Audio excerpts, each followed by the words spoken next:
feminism is not just about women. Feminism is about dismantling the patriarchy that literally affects everyone. But the self-doubt, I'm not confident most of the time.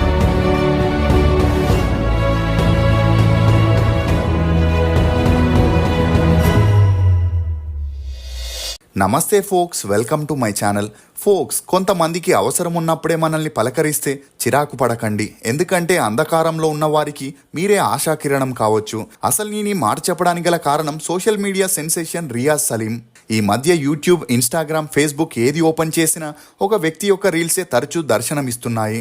అతన్ని చూసిన వారందరూ ఇతను అబ్బాయా లేక అమ్మాయే అబ్బాయిలా getup వేసి prank వీడియోలు చేస్తుందా అని చాలామంది కన్ఫ్యూజ్ అవుతున్నారు. దీంతో రియాజ్ సలీం గురించి తెలుసుకోవడానికి నెటిజన్లు ఆసక్తి చూపిస్తున్నారు. అసలు ఈ రియాజ్ సలీం ఎవరు? నిజంగానే రియాజ్ గేనా? తల్లిదండ్రుల వల్లే ఇతను ఇలా చేస్తున్నాడా? మలయాళం బిగ్ బాస్ షోలో ఎందుకు గెలవలేకపోయాడు? రియాజ్ ప్రేమించిన ఆ వ్యక్తి ఎవరు అనే నమ్మలేని నిజాన్ని ఈ వీడియోలో చెప్పడానికి నేను ప్రయత్నిస్తాను. మీరు మాత్రం ఈ వీడియోని పూర్తిగా చూడండి. రియాజ్ సలీం అలియాస్ రియా. ఇతను 1997 అక్టోబర్ 14న కేరళలోని కొల్లంలో ఒక నిరుపేద ముస్లిం ఫ్యామిలీలో జన్మించాడు. తండ్రి సలీం, తల్లి హసీనా. ఇతనికి సబీనా అనే ఒక అక్క కూడా ఉంది. ఇక రియాజ్ తండ్రి కారికోడలోని బస్టాండ్ దగ్గర చిన్నగా ఒక టీ కొట్టును పెట్టుకొని కుటుంబాన్ని పోషిస్తే తల్లి హౌస్ వైఫ్ గా ఉండేది. అలా టీ షాప్ ద్వారా నెలకి 4,000 రూపాయలని సంపాదించగా ఇంటి రెంట్కి 2,000 పోతే మిగిలిన 2,000లో కుటుంబానికి కావలసిన కిరాణా సరుకుల్ని, టీ కొట్టుకి కావాల్సిన సరుకుల్ని కూడా తీసుకోవాల్సి వచ్చేది. ఇదిలా ఉంటే రియాజ్ తనకి 5 ఏళ్ళు ఉన్నప్పటి నుండి తన అక్క డ్రెస్సులు వేసుకోవడం, మేకప్ చేసుకోవడం లాంటివి చేస్తుండేవాడు. అలా రియాజ్ బిహేవియర్ని చూసిన చుట్టుపక్కన వారు రియాజ్ని 0.5 అని పిలుస్తూ ఎగతాళి చేస్తూ ఏడిపించేవారు. ఇక రియాజ్ తన స్కూలింగ్ని కారికోడలోని ప్రాథమిక పాఠశాలలో చదివాడు. చదువుల్లో చురుగ్గా ఉన్న రియాజ్కి చిన్నప్పటి నుండే సినిమాల్లోకి వెళ్ళాలని, అందులో యాక్ట్ చేయాలనే ఇంట్రెస్ట్ ఉన్న తల్లిదండ్రులు పడుతున్న కష్టాలను చూసి ముందుగా బాగా చదివి మంచి జాబ్ సంపాదించి ఆ తర్వాత సినిమాల గురించి ఆలోచించాలనుకున్నాడు. ఇక రియాజ్ తన స్కూల్లో ఎక్కువగా అమ్మాయిలతోనే ఫ్రెండ్షిప్ చేస్తూ వారితోనే ఆడుకుంటూ అబ్బాయిలకి దూరంగా ఉండేవాడు. దీంతో రియాజ్ని తేడాగాడని, అమ్మాయిల లక్షణాలతో అబ్బాయిగా పుట్టాడని తరచూ ఏడిపించడంతో రియాజ్ ఇక పైన స్కూల్కి వెళ్ళకూడదనుకున్న తల్లి మాత్రం బలవంతం చేసి పంపిస్తుండేది. ఇక అలా రోజు రోజుకి కొడుకు బిహేవియర్లో మార్పులు రావడంతో ఒకసారి రియాజ్ని డాక్టర్ దగ్గరికి తీసుకెళ్లి చెక్ చేయించగా చెక్ చేసిన డాక్టర్ అతనిలో అమ్మాయిల హార్మోన్స్ ఎక్కువగా ఉన్నాయని, అందువల్లే కాస్త అమ్మాయిలా బిహేవ్ చేస్తున్నాడని, ఇలాంటి వారు అబ్బాయిల్నే పెళ్లి చేసుకోవడానికి ఇంట్రెస్ట్ చూపిస్తారని, ఇలాంటి ఫీలింగ్స్ ఉండేవారు ముంబైకి వెళ్ళి అమ్మాయిలా ఆపరేషన్ చేసుకొని ట్రాన్స్జెండర్గా కూడా మారుతారని చెప్పడంతో తండ్రికి ఆకాశం తలపై వచ్చి పడినట్లయింది. ఇక అలా కొడుకు గురించి ఆలోచిస్తూ ఆరోగ్యం క్షీణించి ఒకసారి గుండెపోటు రావడంతో హాస్పిటల్లో చేర్పించగా రియాజ్ తల్లి అప్పు చేసి మరీ తన భర్తకి ట్రీట్మెంట్ ఇప్పించింది. ఇక అలా అప్పటి నుండి రియాజ్ తండ్రి ఇంటి దగ్గరే ఉంటే తల్లి మాత్రం చుట్టుపక్కల ఉండే ఇళ్లలో పనికి వెళుతూ నెలకి 10,000 రూపాయలని సంపాదిస్తూ కుటుంబాన్ని పోషించేది. ఇక అలా తన తండ్రి రియాజ్ ని చిన్నప్పటి నుండే ఇష్టపడకపోయినా తల్లి, అక్క మాత్రం రియాజ్ ఏం చేసినా ఎంకరేజ్ చేస్తూ అతన్ని సపోర్ట్ చేస్తుండేవారు. ఈ క్రమంలోనే రియాజ్ సంగీతం నేర్చుకొని తన కాలేజీలో సాంగ్స్ కూడా పాడుతూ ప్రైజెస్ ని గెలుస్తుండేవాడు.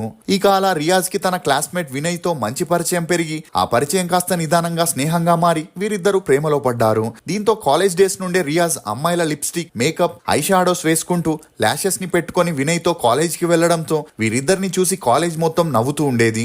ఇక ఈ కోపంతోనే రియాజ్ అప్పటి నుండి ఫెమినిజం గురించి స్పీచ్లు ఇస్తూ తమకి నచ్చినట్లు బ్రతికే హక్కు ప్రతి ఒక్కరికి ఉందని, అది ఆడైనా మగ అయినా అని తన బాధని వ్యక్తపరుస్తుండేవాడు.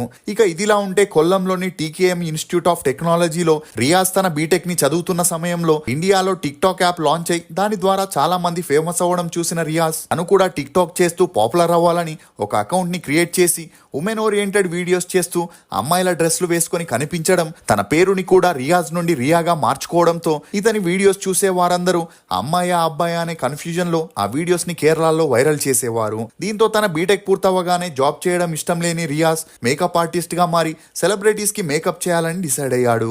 ఇక అలా తన తల్లిదండ్రులకి కూడా వేరే దారి లేక ఇతనికి సపోర్ట్ చేయడంతో తన మకాన్ని కొచ్చిన్ కి మార్చాడు. అలా రియాజ్ తన బాయ్ ఫ్రెండ్ వినయ్ తో కలిసి సహజీవనం చేస్తూ మేకప్ ట్రైనింగ్ ని కూడా తీసుకోవడం మొదలెట్టాడు. ఇక అలా 6 నెలల కోర్స్ పూర్తయ్యాక మేకప్ ఆర్టిస్ట్ గా ట్రై చేయగా ఇండస్ట్రీలో ప్రొఫెషనల్ మేకప్ ఆర్టిస్ట్ ఆర్టిస్ట్ అవ్వాలంటే ఎలాంటి కోర్స్ చేసినా చేయకపోయినా సీనియర్ మేకప్ మ్యాన్ దగ్గర 2 నుండి 5 సంవత్సరాలు అసిస్టెంట్ గా పనిచేయాలని, ఆ తర్వాత 2 లక్షలు పెట్టి యూనియన్ కార్డ్ తీసుకుంటేనే ఇండస్ట్రీలో మేకప్ మ్యాన్ అవ్వొచ్చని చెప్పడంతో రియాజ్ కి ఏం చేయాలో తెలియని పరిస్థితుల్లో పడ్డాడు. దీంతో రోజు రోజుకి ఆర్థిక సమస్యలు ఎక్కువై వేరే దారి లేక ఒక కంపెనీలో జాబ్ లో జాయిన్ అయ్యాడు. ఆ సమయంలోనే ఇండియాలో టిక్ టాక్ ని బ్యాన్ చేయడంతో అప్పటి నుండి రియాజ్ ఇన్స్టాలో అమ్మాయిలా తరచూ వీడియోలు చేయడం మొదలెట్టాడు. ఇక ఆ వీడియోస్ ని చూసిన ఇతని కొలీగ్స్ ఆఫీస్ లోని వారందరికీ చూపించగా అలా ఆ వీడియోస్ ఎండి వరకు వెళ్లడంతో మరుసటి రోజు అతను రియాజ్ ని జాబ్ నుండి తీసేశాడు. ఇక ఇలా ఉంటే అవ్వదని తన మనసు చంపుకొని మగాడిలా బ్రతకడం నచ్చక తనేంటో ప్రూవ్ చేసుకోవాలని రియాజ్ ఒక మంచి ప్లాట్ఫామ్ కోసం ఎదురు చూస్తుండేవాడు. ఇక ఆ సమయంలోనే 2018లో మలయాళంలో బిగ్ బాస్ షో స్టార్ట్ అయి సక్సెస్ఫుల్ గా రన్ అవ్వడంతో అది చూసిన రియాజ్ తను కూడా బిగ్ బాస్ లోకి వెళితే తన ప్రాబ్లం ఏంటో అందరికీ వివరించొచ్చని, దీంతో తనలాంటి వారిని అర్థం చేసుకుంటారని డిసైడ్ అయ్యాడు. అలా ఆ షోకి వెళ్లాలంటే ఏదో విధంగా ఫేమస్ అవ్వాలని, అప్పుడే బిగ్ బాస్ టీం కంటపడతారని డిసైడ్ అయిన రియాజ్ యూట్యూబ్ లో తరచూ షార్ట్స్ ని అప్లోడ్ చేయడంతో ఆ వీడియోస్ కొద్ది రోజుల్లోనే అన్ని చోట్ల వైరల్ అయి బిగ్ బాస్ టీం వరకు చేరాయి. అలా 2000 మంది కంటెస్టెంట్లతో రియాజ్ ని కూడా వారు ఆడిషన్ కి పిలవడం జరిగింది. దీంతో చాలా హోప్స్ పెట్టుకొని ఆడిషన్ కి వెళ్లిన రియాజ్ 3 రౌండ్స్ లో సెలెక్ట్ అయిన ఫైనల్ రౌండ్ లో రిజెక్ట్ అయి టీవీ ఆర్టిస్టులని, ఫిల్మ్ ఆర్టిస్టులని, మోడల్స్ని సెలెక్ట్ చేసి 17 మందిని హౌస్లోకి పంపించారు. అలా ఈ షో 2022 మార్చి 27న స్టార్ట్ అయి జనాల నుండి మంచి ఆదరణ పొందింది. ఇక అలా రియాజ్ బిగ్ బాస్ టీంని రిక్వెస్ట్ చేస్తూ తనకి పేమెంట్ కూడా అవసరం లేదని, తనేంటో ప్రూవ్ చేసుకోవాలని, తనకున్న హోప్ ఇది ఒక్కటేనని చెప్పడంతో రియాజ్ బాధని అర్థం చేసుకున్న Bigg Boss team wild card ద్వారా ఇతని హౌస్లోకి పంపేందుకు సిద్ధపడ్డారు. అలా 41 రోజున హౌస్లోకి ఎంట్రీ ఇచ్చిన రియాజ్కి మొదట్లో హౌస్ మేట్స్ నుండి కాస్త నెగిటివ్ వెల్కమ్ లభించిన కొన్ని రోజుల తర్వాత తనని అర్థం చేసుకున్న కొంతమంది హౌస్ మేట్స్ రియాజ్ గురించి అడగడం మొదలెట్టారు. ఇక ఈ సమయంలోనే తన ఫ్యామిలీ గురించి చెబుతూ తను చిన్నప్పటి నుండి ఎదుర్కొన్న అవమానాలు, తన తల్లిదండ్రుల బాధల్ని చెప్పి హౌస్ మేట్స్ తో పాటు ఆడియన్స్ ని కూడా ఎమోషనల్ చేశాడు. అలా రియాజ్ ని బిగ్ బాస్ లో చూసిన వారంతా మలయాళం ఓరే అని కూడా పిలవడం మొదలెట్టారు. ఎందుకంటే అతనిలాగే వాక్ చేయడం, అతనిలాగే ఇంగ్లీష్లో మాట్లాడడం, సిగ్గుపడడం లాంటివి చేయడంతో చాలామంది రియాజ్కి ఫ్యాన్స్గా మారారు. ఇక అలా రియాజ్కి ఆడియన్స్ నుండి మంచి ఆదరణ లభించడంతో టాప్ 5 ఫైనలిస్ట్గా సెలెక్ట్ అయ్యాడు. దీంతో రియాజ్ ఖచ్చితంగా బిగ్ బాస్ సీజన్ 4 విన్ అవుతాడని అందరూ అనుకున్నారు. కానీ దిల్షా అనే కంటెస్టెంట్ విన్నర్ అవ్వగా బ్లెస్లీ ఫస్ట్ రన్నర్ అప్ గా నిలిస్తే రియాజ్ సెకండ్ రన్నర్ అప్ గా నిలిచాడు. ఇక అలా రియాజ్ బిగ్ బాస్ నుండి బయటకు వచ్చాక జనాలు తనని చూసే విధానం మారిపోయింది. అంతేకాకుండా ఇతనికి చాలా మంది ఫ్యాన్స్ గా మారి ఆటోగ్రాఫ్, ఫోటోగ్రాఫ్ తీసుకోవడానికి ఎగబడేవారు. ఇక బిగ్ బాస్ నుండి బయటకు వచ్చాక తన బాయ్ ఫ్రెండ్ వినయ్తో ఏర్పడిన మనస్పర్ధాల కారణంగా వీరిద్దరూ బ్రేకప్ చేసుకొని విడిపోయారు. అయినా అదంతా పట్టించుకొని రియాజ్కి సోషల్ మీడియాలో మంచి ఆదరణ లభించడంతో ఎస్టాబ్లిష్ బ్యూటీ ప్రొడక్ట్స్ కి మోడల్ గా, ఇన్ఫ్లుయెన్సర్ గా చేస్తూ ఆర్థికంగా కాస్త కుదుటపడ్డాడు. ఇక అలా రియాజ్ రంగుల ప్రపంచాన్ని నమ్ముకోకుండా సైడ్ బిజినెస్ గా ఏదో ఒకటి స్టార్ట్ చేయాలని తన ఫ్రెండ్స్ తో కలిసి ఇంటీరియర్ డిజైనింగ్ కంపెనీని స్టార్ట్ చేశాడు.